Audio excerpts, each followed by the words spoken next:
Good afternoon.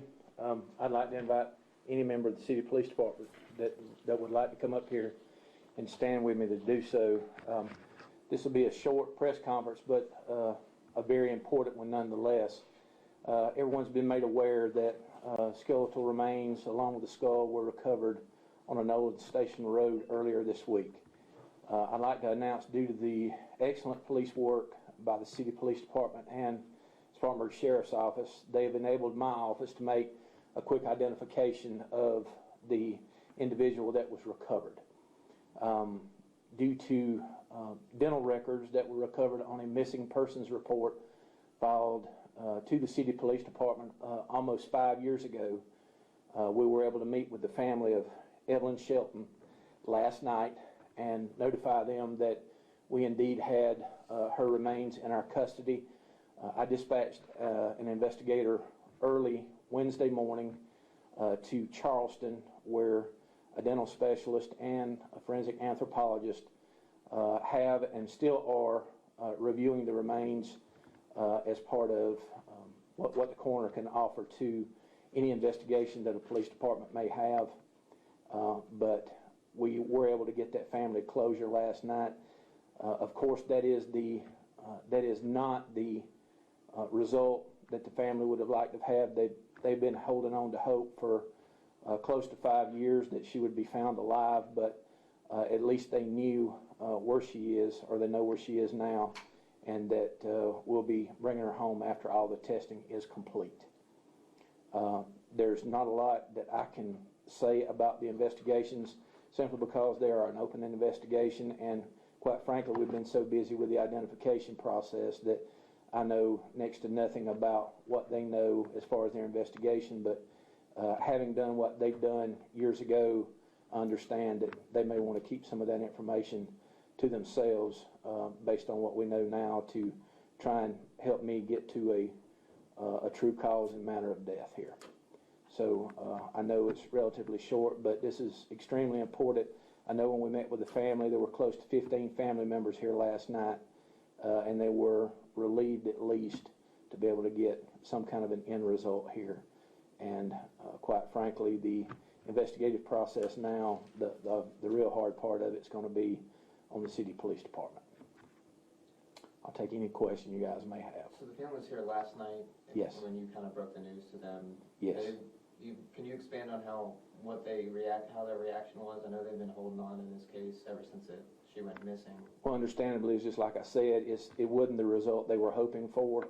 A lot of the vigils they've been having, community action meetings, they were really speaking life to her recovery, hoping to find her alive somewhere, but understood based on what we told them last night, and they were grateful, very prayerful family, and they were asking everyone's prayer and consideration in this time of grief. And like I said, we notified them last night, and out of respect for them, we wanted to give them the benefit of almost another day to notify anyone else they wanted to notify before the public found out about it. So they are eternally grateful and are working hand in hand with the City Police Department as far as their investigation goes. Is it Ellen or Evelyn? Evelyn. Evelyn. Mm-hmm. I'll be passing out a packet to you with a picture of her, as well as her name and age, and she was from Duncan. Her last known address was in Duncan. Coroner, this has been an ongoing case. I mean, how important is it to have at least this step to help bring the family even more closure at this point? They expressed to me a great deal of gratitude last night, and again, certain members of the City Police Department were here with us last night. We were all, in fact, this room was full of family and my staff and City Police, and they expressed at least some relief, like I said, knowing, having some closure.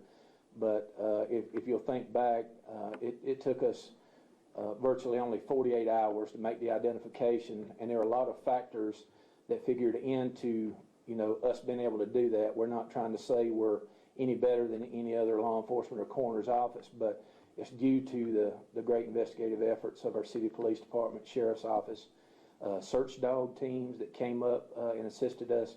Tuesday, they were able to get us a large amount of the remains back, which when I speak about the cataloging that's going on, the anthropologist and investigator in my office are actually documenting what parts of the body we do have, and there is going to be another concerted effort to see if we can find the rest of the remains.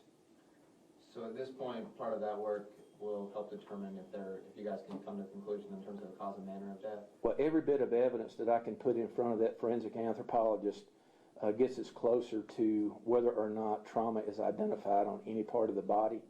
I will remind the media and the public that these cases are extremely tough as far as cause and manner, simply because the usual mode of us determining a cause is having a body that still has flesh and an organ on it, and it's extremely hard, but we will take what evidence we do have and follow the science all the way out to try and get to some kind of a determination. I don't know if this is a question for the police department, but I wasn't here 5 years ago. Can you just talk to the circumstances around her disappearance? I can't because, again, I always make sure that the coroner's office isn't involved in anything until we have remains. Usually when they see me come, me or my staff come, and Hope usually leaves them, and we wanted them to have that degree of hope, so I can't speak to any of the investigation up to this point. Is her death being ruled a homicide at this point? Oh no, I haven't ruled anything, no. And a lot of that is going to be working together with the city police department to see if we can come to some type of conclusion. So will investigators be going back out there, or have they been, to find the rest of the remains? Oh, they have been, yes sir. Yes sir, they have been back out. Can you tell us if anything in addition to the human remains, if there's any clothing or other bits of evidence that was found?